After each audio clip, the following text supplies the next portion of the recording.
The truth that nobody is talking about. Quitting your job to focus on trading is probably the worst thing that you could do, and it'll lead to blown accounts. It'll lead to more years and more time to actually become profitable. And the reason I know this is because I've seen it firsthand from so many people that quit their job, they blew up their account, they had no money to be able to fund their account again, and it just put more stress on them, more anxiety on them, and it took them way longer than it would have if they would have just went the slow route and the real route that you should be going. Let me get real with you guys. I didn't get profitable until my second year of trading. Not 2 days, not 2 months, 2 whole years to become profitable and even see a penny or a dime from trading. But here's the crazy part. People that quit their jobs thinking more screen time equals more profits literally almost never make it, because you don't need to sit on the screens 24/7 as a trader. And that's the beauty of trading to me. Today, I'm going to show you why a 9 to 5 is not going to hold you back. It's actually an advantage that you can have. And I had a student who used to be a software engineer. He's now turning into a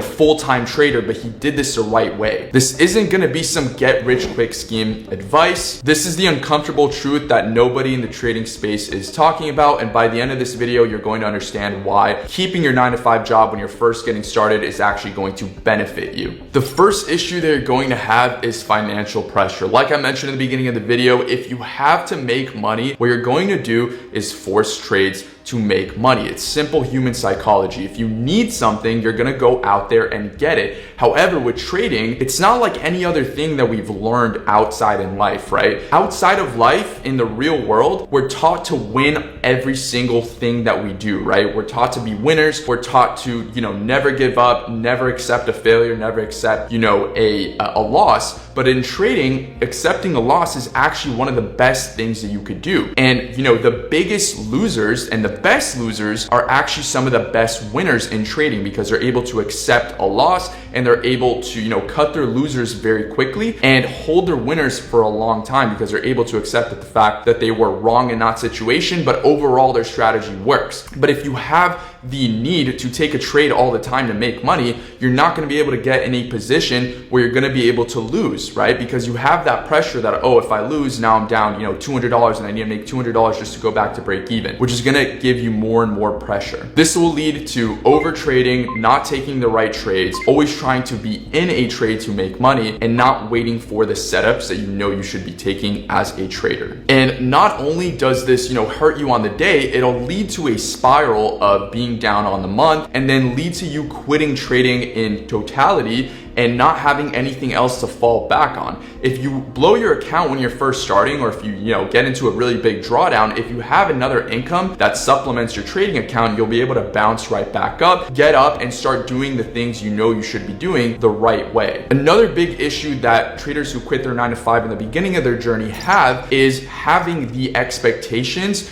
of getting rich quick. They try to accelerate their timeline, right? It's not a bad thing to try to get ahead, but you have to understand trading, like any other skill, takes time to develop that skill. If you're trying to become a doctor, do you think they're gonna let you operate on patients the first 1 to 2 months? Or are you going to need to go through 6 years, 8 years of school to actually know where these specific, points for your patients are, how to operate on them without killing somebody? That is what could happen in trading. You could kill your trading account by trying to get into it too quickly and not take the right procedures to learn the strategy that you're going to trade, or even the psychology behind the strategy, the correct way. Same thing with a lawyer. Are you going to be able to know all the laws if you just came into, law? Are you going to be able to defend your client the correct way? No, because it takes time to be able to build up that skill. And that same thing goes with trading. With trading, it might even take, 1 to 2 years, 3 years, 4 years. People expect to become profitable within months, when a lot of other, high value skills take so much time to learn and actually become a master of that skill. And they expect for that to happen right away, which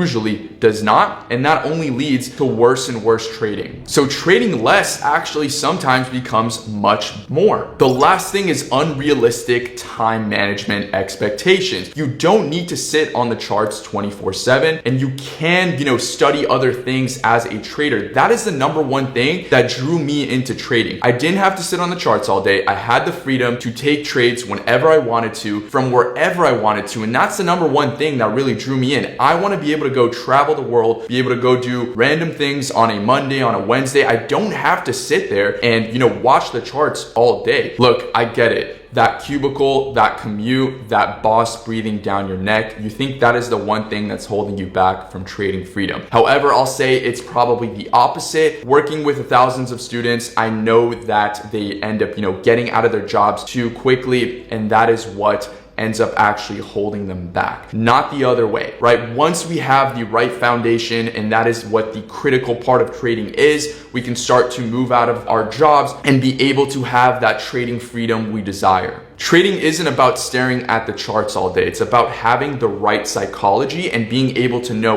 when to take a trade and following your plan, having the trades pre-planned out, and then when they trigger, or when the stock that you're looking at is making that move that you anticipated, that is when you react, take the position, and follow your plan. When I was working and learning how to trade, I did not take losses as a crisis. I took them as a lesson. And the issue that a lot of people have is if you lose, a few days, or if you get into a really bad drawdown and you have nothing to fall back on, you're gonna end up spiraling out of control. The reality is that most profitable traders, specifically the ones that I've studied and myself, only spend about 2 hours a day on the charts, and they focus on the best periods in the market. Because life is not about being glued to charts 24/7. It's about being able to get better every single day. And that does not include spending more time doing things like staring at charts. After market hours, I do really recommend people to look at charts, however, because that is when you're gonna be learning the most. You can go back, look at the price action,